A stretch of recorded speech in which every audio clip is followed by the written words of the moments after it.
Hello and welcome to Sharing Your Great Practice. Now this week we're in Norwich at Notre Dame High School, which is a specialist language college, and they believe here very firmly that languages are a perfect way to share resources, both with schools in the local community and beyond.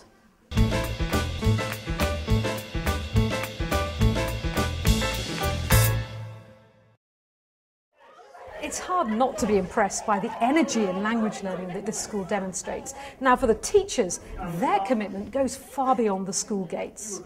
We are a language college, but we became a language college because we did well at languages. So, it's all sort of feeding each other. And therefore all of our children have to do a language. And we get a few who sort of complain a bit, but they do see the need for it, they understand it. We are an international school in that we look out, but also internally we're international. We have children, which is unusual in Norfolk, we have children from over 30 different countries and speaking over 30 languages. We have people like Yvonne who goes out and helps actually train the teachers. She's an advanced skills teacher. We have Nellie whose job is to go to the feeder schools and teach the children at all different levels. She doesn't just do French. And also to teach the teachers. Why do we do it? I think possibly because we are so mad keen on languages ourselves, but also it's stimulating. It stimulates us, it stimulates other people. It's lots of like cross-pollination. If you don't share, then you stagnate. And so it gives us new ideas. We get an idea from somebody who's, I've just used this, and change it a bit, and then we pass it on to somebody else who changes it. Or we all do that, and it's the way to keep everybody fresh. They've designed a series of language learning websites in French, Spanish and German, and they're popular with schools in Britain and abroad. I've built a website which has approximately 6,000 resources on it, all of which are completely free and which is accessed by schools from literally all over the world. Languages are meant for communication. And that's the point of a website. It's communicating, but in an electronic format.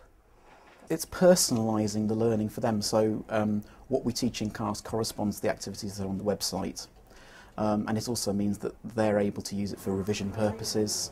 The assessments that we do, the vocabulary sheets are all on the website as well, so they can access it. If they've missed a class, they've got the opportunity to catch up using the internet. I think it's just a matter of making sure that other teachers have access to those materials, that teaching resources that we produce are there as a sort of a time-saving measure as well for them, and that we're sharing good practice. The school also teaches Japanese. Their teacher, Tom Pritchard, made links with a school in Japan, set up a blog, and now they share video resources to stimulate language learning. Well, the instant feedback, I suppose, is they take time making the video, but then to see that somebody else in Japan has actually watched that video and commented upon it is a motivational tool in itself. So it certainly motivates them. It makes the language more real for them, because most of the kids won't have been to Japan.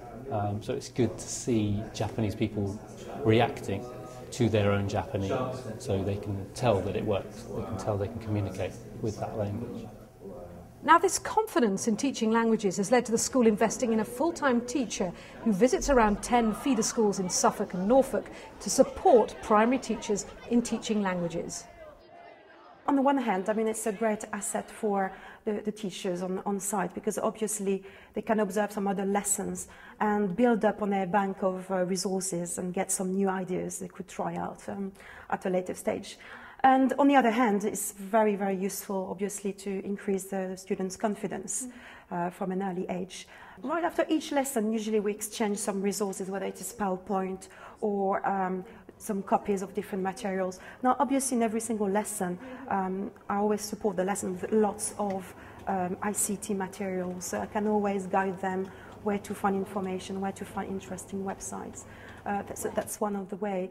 And one of my objectives, obviously, is to help these teachers to increase their confidence as we go along.